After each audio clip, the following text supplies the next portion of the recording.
Would you listen to a podcast if it was delivered in the style of Siri or Alexa?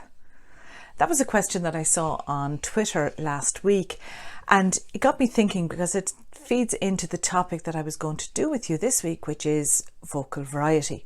And if you're anything like me, well, then your answer will be most definitely no, because it's one thing hearing instructions like turn left at the next junction in a monotone voice, but would you really want to listen to an audio book or a podcast that is speaking to you like that? It's a sure way to send you to sleep.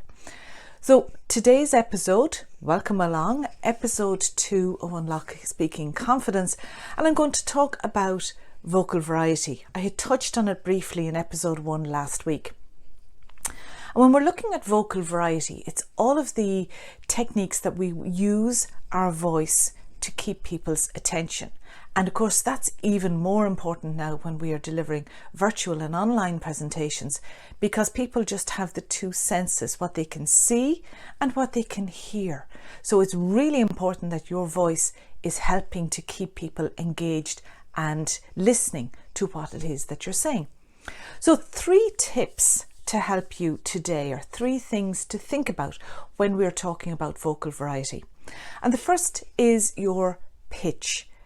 What way is the pitch that you're using in your voice? So as females, we normally have a more high-pitched voice than what males do. But for all of us, when we're getting excited, emotional, passionate about something, our pitch can get higher and higher. But when we really want to be taken seriously, that we're dropping that pitch down, so that we're speaking from a much lower pitch to be taken more seriously. But that variety in pitch is going to help keep people listening as we're speaking. Secondly is pace. If everything is just chugging along, nice and slow, same pace, it becomes very dull and boring.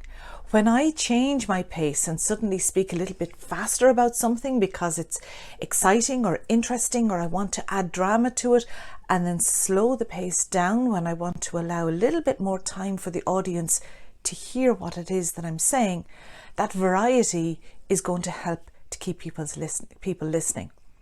And that feeds into the third P that I want to speak about, which is pause. Because when we use pause, it is an effective way, whether it is just to pull people's attention back into what it is that you're saying, or you want to really add emphasis to a particular part of the sentence. And regardless of which of these techniques that you're using, think about it beforehand.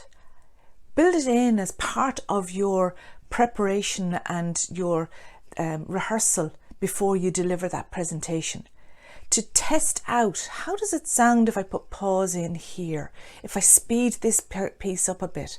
Record yourself, listen back, see what the impact is, test it out, but know how to add vocal variety so that you can keep your audience listening to you and not turning into an Alexa or a Siri type presentation. I'm Maureen McCown. This is episode 2 of Unlock Speaking Confidence. I will see you soon.